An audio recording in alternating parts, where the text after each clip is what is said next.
Introducing Purple Heart, Tradescantia pallida of the family Commelinaceae.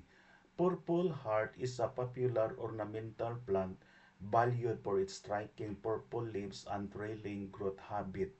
It is widely used in gardens, landscaping, hanging baskets, and as a ground cover because it grows quickly, tolerates heat and drought, and adds vibrant color to outdoor and indoor spaces. Aside from its ornamental value, studies have shown that Purple Heart contain bioactive compounds including flavonoids, phenolics, and terpenoids with antioxidant, antimicrobial, and anti-inflammatory properties.